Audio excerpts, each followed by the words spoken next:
Good morning student. आज का हमारा लेसन है डिमांड, मांग का सिद्धांत, थ्योरी ऑफ डिमांड। इकोनॉमिक्स में सबसे आसान लेसन यही होता है कि जब हम बात करते हैं कि इकोनॉमिक्स में क्या पढ़ते हैं तो सबसे पहले हम ये कहते हैं मांग और सप्लाई के बारे में पढ़ते हैं। तो हम देखते हैं कि आज मांग क्या होती है और मांग का क्या सिद्धांत है।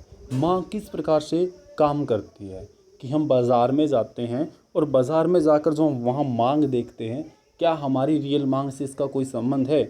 चलिए शुरू करते हैं। मांग के किसे कहा जाती है मांग, कि जो हमारे समाज में आप रहते हो, कोई वस्तु देख ली, मार्केट गए थे और ले आए, क्या मांग होती है। कि किस प्रकार की वस्तुओं को मांग कहा जाता है। अब आपको पहले बता देते हैं कि जब आप मार्केट में जाते हैं और मार्केट में जाने के बाद आपको कोई वस्तु पसंद आ जाती है तो उसको तो आप मांग नहीं कहते। कि आपको कोई वस्तु इच्छा है उसको लेने की, लेकिन वो मात्र आपकी डिज़ायर है, ना तो आप उसके लिए पैसा खर्च करना चाहते हैं और ना ही उसकी आपको आवश्यकता है। ओनली इच्छा है कि आपको एक अच्छा सा सेल फ़ोन दिख गया है, लेकिन आपको ज़रूरत नहीं है, आपके पास पहले फ़ोन है और ना ही आपके पास पैसा है। ये आपकी मात्र एक डिज़ायर है। और जब आपको इच्छा भी हो और उसकी आवश्यकता भी हो, लेकिन जो आपके पास पैसा है वो इस वस्तु के ऊपर नहीं लगाना चाहते, तब भी आपकी मांग नहीं होती। एक मार्केट के अंदर आपको उसको इच्छा थी और आपको ज़रूरत भी थी उस फ़ोन की, लेकिन आप उसके ऊपर पैसा नहीं लगाना चाहते, तो ये आपकी मांग नहीं है। तो ये मांग कब बनती है। मांग तब बनती है जब आपको इसकी इच्छा जगी कि आपको ये फ़ोन चाहिए, फिर आपको आवश्यकता भी थी क्योंकि आपको ज़रूरत भी थी इस वस्तु की, और आप इस पर अपना पैसा भी लगा देते हैं और पैसा लगाकर जब इसको खरीद कर ले लेते हैं तब आपकी ये मांग बनती है। इसे कहा जाता है मांग। क्योंकि अर्थव्यवस्था में ये तीन मांग हमारी तीन चीज़ों का मेल बनती हैं, जिसमें हमारी इच्छा, आवश्यकता और जो वस्तु पर हम पैसा करने के लिए तत्परता इसके अंदर शामिल होती है। तभी हम इन तीनों को मिलाकर मांग कहते हैं। अब हमारा आता है मांग और मांगी गई मात्रा, दोनों में अंतर होता है।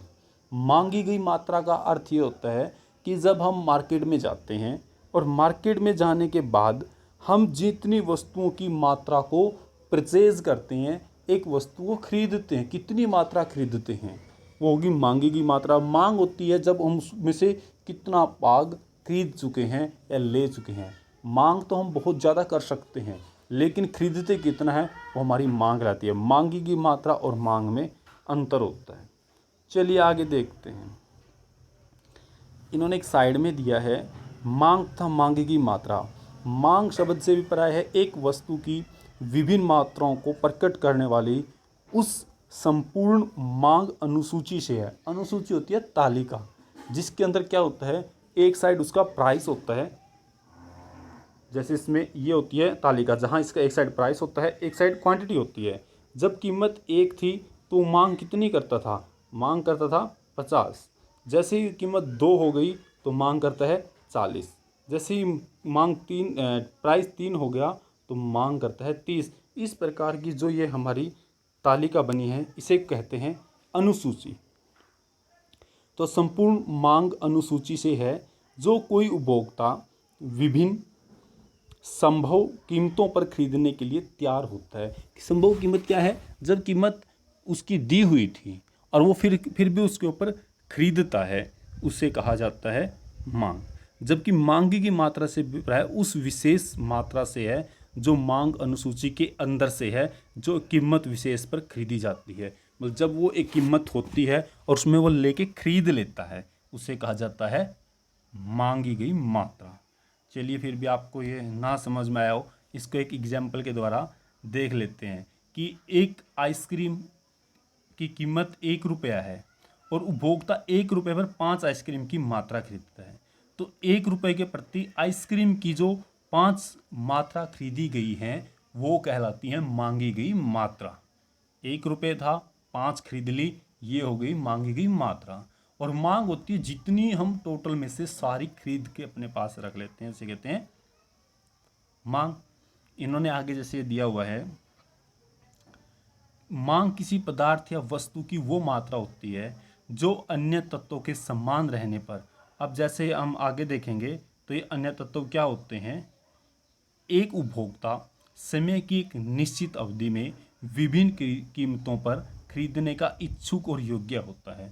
मतलब मांग से अभिप्राय है कि अन्य बातें समान रहने पर, अन्य बातों का यहाँ अर्थ होता है कि उसकी कीमत में जो परिवर्तन आता है उसको छोड़ के जितने भी अदर वेरिएबल्स हैं जो मांग को इफ़ेक्ट कर सकते हैं या मांग को परिवर्तन कर सकते हैं, इनका वर्णन हम आगे करेंगे, बताएंगे कि अन्य तत्व और कौन से होते हैं जिसे मांग में परिवर्तन आता है। अकेली कीमत के ऊपर या नीचे होने से मांग में परिवर्तन नहीं आता, अन्य तत्व भी होते हैं जो मांग में परिवर्तन करते हैं। उससे एक उपभोक्ता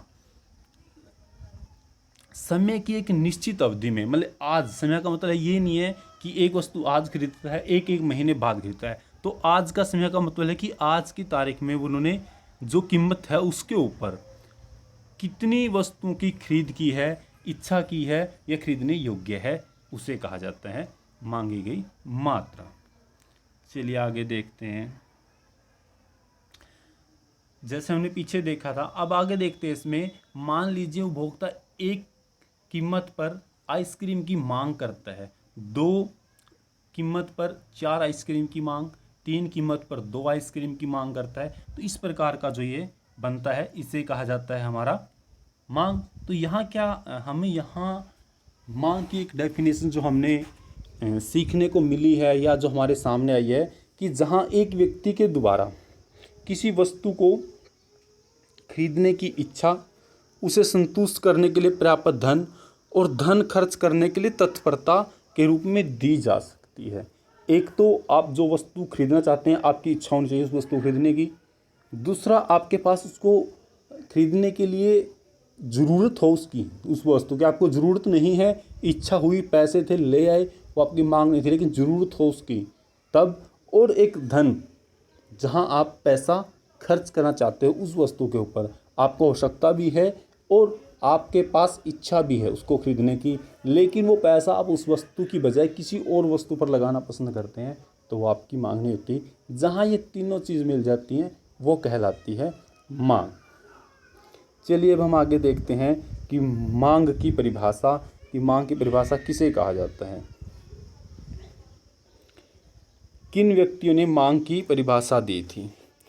फर्गुसन के अनुसार मांग किसी वस्तु की वो मात्रा होती है जिन्हें एक उपभोक्ता अन्य बातें समान रहने पर, मतलब जहाँ एक उपभोक्ता है, एक व्यक्ति की बात की गई है और अन्य बातें समान रहने पर, कि कुछ बातें हैं जो मांग से अलग हैं वो समान रहे, उनमें कोई परिवर्तन ना आए, पर प्रति एक संभव कीमत पर एक निश्चित समय में खरीदने के लिए इच्छुक और योग्य है। कि जहाँ अन्य बातें समान रहने पर प्रत्येक कीमत पर जितनी भी उसकी कीमतें होती हैं एक समय में, उस पर एक निश्चित समय में खरीदने के लिए इच्छुक भी है और उसके योग्य भी है, उसे कहा जाता है मांग। ये परिभाषा दी थी हमारी फर्गुसन ने। अब हम आगे देखते हैं मांग अनुसूची किसे कहा जाता है। पीछे हमारे एक शब्द आया था कि मांग अनुसूची शब्द आया था। अनुसूची होती है शेड्यूल अथवा तालिका। जब किसी चीज़ को हम एक टेबल के रूप में प्रेजेंट करते हैं उसे कहा जाता है तालिका। तो अब देखते हैं वो तालिका जिसमें कीमत और खरीदी की मात्रा के संबंध को दिखाया जाता हो, उसे कहा जाता है मांग अनुसूची। एग्जाम्पल के लिए एक साइड में हमारे प्राइस है, दूसरी साइड में क्वांटिटी है। यहाँ कीमत है 1, 2, 3 और 4। तो उसी प्रकार यहाँ खरीदी की मात्रा है 50, 40, 30, 20। तो इसी प्रकार जो ये मात्राएं हमारे पास अलग अलग हमारे सामने आई हैं, जो ये अलग अलग मात्राएं अलग अलग कीमत के साथ संबंध दिखाती है, इन्हें कहा जाता है मांग अनुसूची।